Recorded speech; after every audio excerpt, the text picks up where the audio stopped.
What's up, everybody? Welcome back to today's Truck Talk series. And some of you guys have expressed that you like the Truck Talk series. We've had a couple express that they don't like it. So it's more of a, look at it like this. Truck Talk is kind of like a bonus video. It's not really our main scheduled event for the week. We're going to be posting mostly Mondays, Wednesdays, and Fridays. And the Truck Talk series is something that we've added on Tuesdays.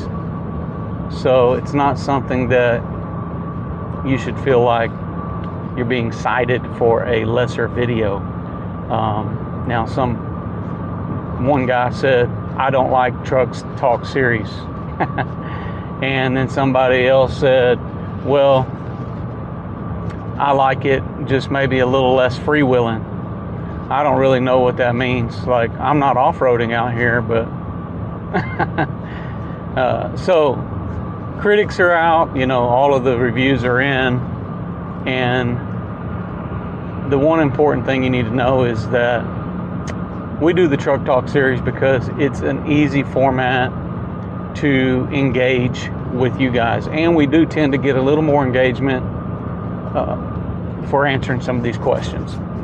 So today's question for Truck Talk from GNR says, one thing I've been curious about is how you guys maintain the same roof profile over the living area and not the shop when the garage slab is 1.5 inches lower and the metal posts on the garage slab is the garage slab simply 1.5 inches longer. So thanks for the question. Here's the deal. And it's a simple question, but sometimes simple questions can have some complexity to it for others. For me, it's very simple. Because we have a fabrication team, because we're fabricating steel on site, this is a real easy one for us. Now, for others who might be ordering metal buildings, it might not be so simple because there's a special step involved in order to make this happen without it, being noticeable to your end finish. The planning actually goes way ahead of it because in our foundation plans, we have a step down in our shop areas, which is 1.5 inches lower. So we'll talk about it for just a second. When we send our main house plans off to our foundation engineer, they already know that we're stepping these down.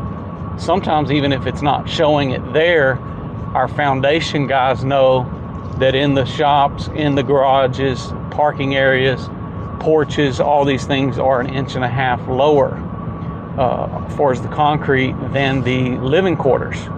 So rather than doing sloped garages and building up curbs around the sides, this is something that we adapted to a long time ago. Now, because our foundation is that way and we're trying to maintain a standard roof line across the shop to the living, our fabricator guys on location, when we build our frames, they know, okay, this one, the slab is lower, so they're going to cut their post a little bit longer on the garage area than they do the living area. So that way when they set that up, it's 1.5 inches taller on those areas. Now that seems like a simple answer, doesn't it? Well, that's not the only thing that we're modifying in those scenarios. Because we have the zip system on the living quarters, we have our steel actually in the living quarters sets inside the wall at least like 1/2 inch so that the zip can pass through there. Well, on the shop areas, we don't have to do that. So our goal there is for our purlins that meet up to the zip wall to be flush. So those posts will actually sit slightly, like a ½ inch farther out. So these are some details that we've integrated into our common knowledge as we're building, and some intricate details, I guess, about the way that we go about building, so that we can achieve these things.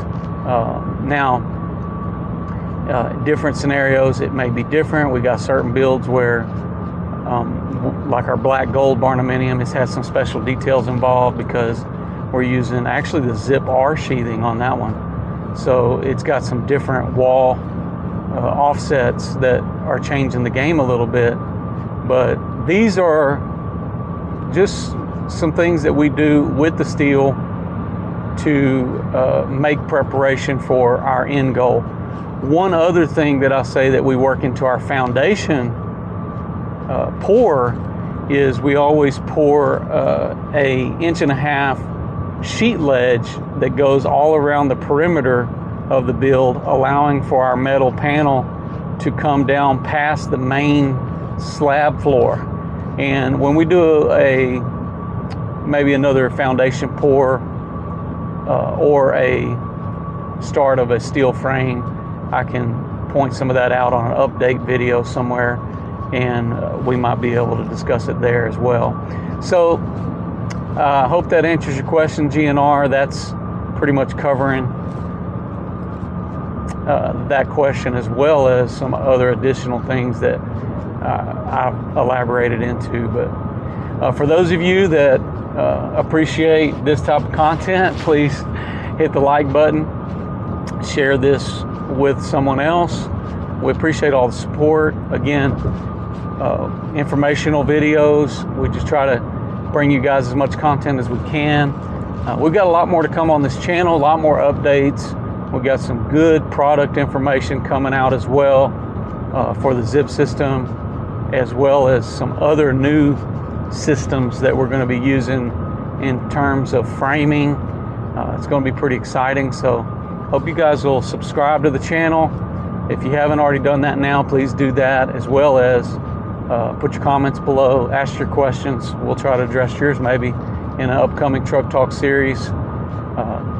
For more information on pricing, check out our linktree.com/Texas Best Construction, where you can find a lot of resources for our Barndo cost calculator, Barndo merch, and Barndo everything. So there's a lot of stuff. Anyways, hope you guys enjoyed this video. I'm Josh Helm, wishing you all the best. Thanks for watching. Texas Best. Texas Best.